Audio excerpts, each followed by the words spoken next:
क्या नाम है आपका?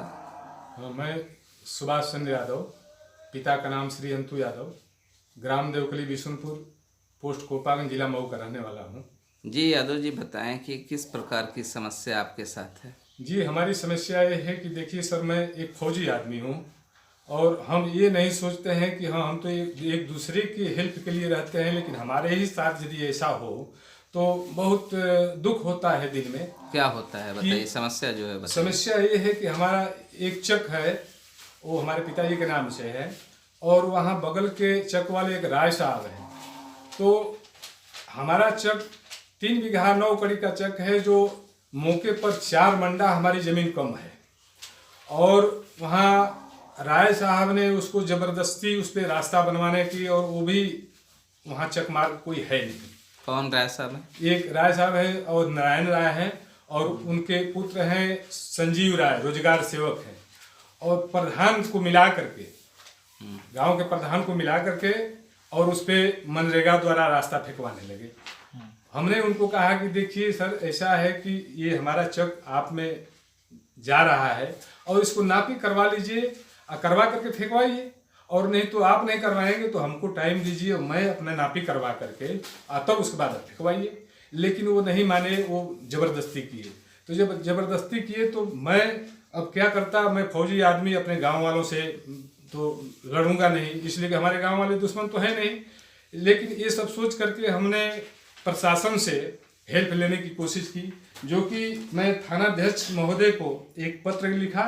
पत्र में ये लिखा कि सबने निवेदन है कि प्रार्थी सुभाष चंद्र यादव पुत्र अंतु यादव, ग्राम देवकली बिशुनपुर, थाना कोपागंज, जनपद मऊ का अस्थायी निवासी है।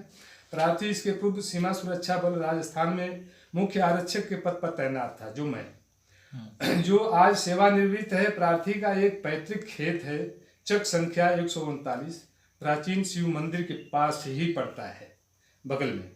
दिनांक 23/2/2020 को ग्राम प्रधान पति शैलेश पुत्र मुन्नू राम, रोजगार सेवक संजीव राय, पुत्र अवध नारायण राय द्वारा बिना ग्राम सभा की खुली बैठक नहीं कराए व रोजगार सेवक के पिता परिवार द्वारा किए गए भूमिदान पर मनरेगा मजदूरों से एक नया रास्ते को बनवाया जा रहा है। ऐसे में प्रार्थना पत्र लिखा, जो कि वो शिव मंदिर का नाम तो उन्होंने झूठा लिया कि मैंने शिव मंदिर के लिए रास्ता बनवा रहे हैं। उनका तो मंशा ये है कि उस पर रास्ता बनवा करके और उस जमीन को प्लॉटिंग करके बेचा जाए। लेकिन ठीक है, वो रास्ता बनवाएं, लेकिन किसी के चक में तो रास्ता बनवाने से ठीक नहीं है। तो उस पर डीएम साहब को आपने दिया था, तो उन्होंने कुछ? इसके बाद ये मैं ले करके एक पत्र में डीएम साहब को दिया जी, और डीएम साहब से मैं अपनी गुहार लगाई कि सर ऐसी सी बात है।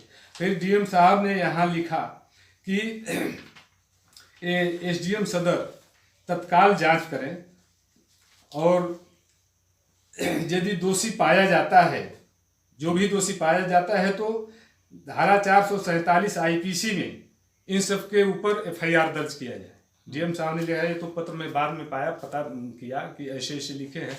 लेकिन इसके बारे में डीएम साहब के लिखा हुआ पत्र के बारे में हमने पता किया, तो पता चला कि नहीं, अभी कानून गोय के पास में गया हुआ है। तो तब तक आगे पता करता, इससे पहले लॉकडाउन हो गया है, महामारी देश में फैल गई। इस वजह से मैं नहीं जा, कहीं आना जाना ही बंद हो गया, और लॉकडाउन का पालन करना भी तो जरूरी है। तो अब ये जो लॉकडाउन खत्म होने की घोषणा की गई या ढील दी गई लॉकडाउन में जी, तो अब क्या चाहते हैं शासन प्रशासन से आप? सर, प्रशासन से मैं यही चाहता हूं कि हमने फाइल दे रखी है कचहरी में पक्की पैमाइश के लिए, और मैं ये चाह रहा हूं कि उस पर जो भी कार्य हो तो पक्की पैमाइश होने के बाद, अपने नंबर का मैं पक्की पैमाइश के लिए ये कर रखा, दरखास्त दे रखा हूं।